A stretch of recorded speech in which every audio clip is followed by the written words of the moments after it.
국민의힘 김기현 대표가 교섭단체 대표 연설에서 국회의원 전원의 불체포 특권 포기 등 정치 쇄신 3대 과제를 여야가 공동 서약하자고 제안했습니다.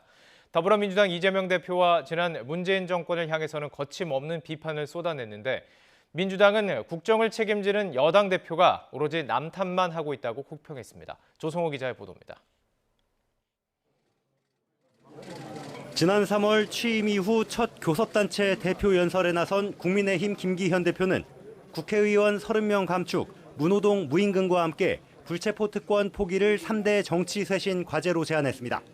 민주당 이재명 대표의 불체포 특권 포기 선언을 만시지탄이지만 긍정적으로 평가한다면서도 대선 때 공약을 어긴 건 사과부터 해야 한다고 꼬집었습니다. 이재명 대표께서 국민들 앞에 불체포 특권 포기하겠다고 여러 차례 약속했습니다. 그런데 손바닥 뒤집듯 뒤집었습니다. 제 말이 사실이잖아요. 국민 속인 겁니다. 민주당을 사법 리스크와 돈 봉투 비리, 남탓 전문, 말로만 특권 포기 등 이른바 사돈낱말 정당이라고 깎아내리며 문재인 정부를 향해서도 날을 세웠습니다. 국민을 좌절시킨 정권, 어느 당 정권입니까? 제 말이 거짓말입니까?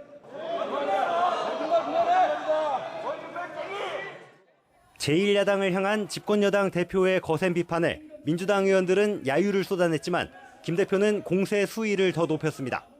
야당 대표라는 분이 아무리 그래도 그렇지 어떻게 중국 대사 앞에 가서 조아리고 훈계 듣고 옵니까? 이게 외교입니까 이게?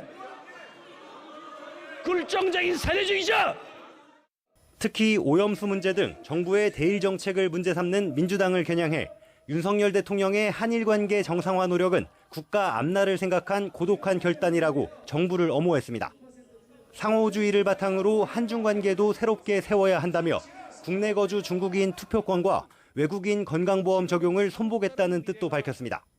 우리 국민에게 투표권을 주지 않는 나라, 그런 나라에서 온 외국인에는 우리도 투표권을 주지 않는 것, 그것이 공정합니다.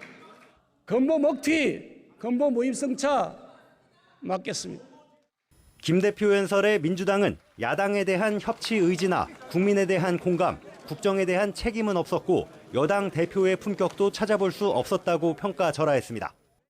국정을 책임지고 있는 여당으로서 이 나라를 어떻게 책임지겠다, 또 이 어려운 민생 경제 문제를 어떻게 해결해 가겠다 이런 말씀보다는 오로지 남 탓에, 전 정부 탓에. 다만 이 대표는 김 대표의 불체포 특권 포기 서약 제안에는 별다른 반응을 보이지 않았습니다. 이틀간 국회 본회의장에서 거대 양당 대표가 서로를 직접 겨누며 벌인 설전은 정쟁이 끊이지 않는 지금 국회의 축소판이었습니다. 산적한 쟁점 법안들을 놓고 여야의 신경전은 계속 이어질 전망입니다. YTN 조성호입니다.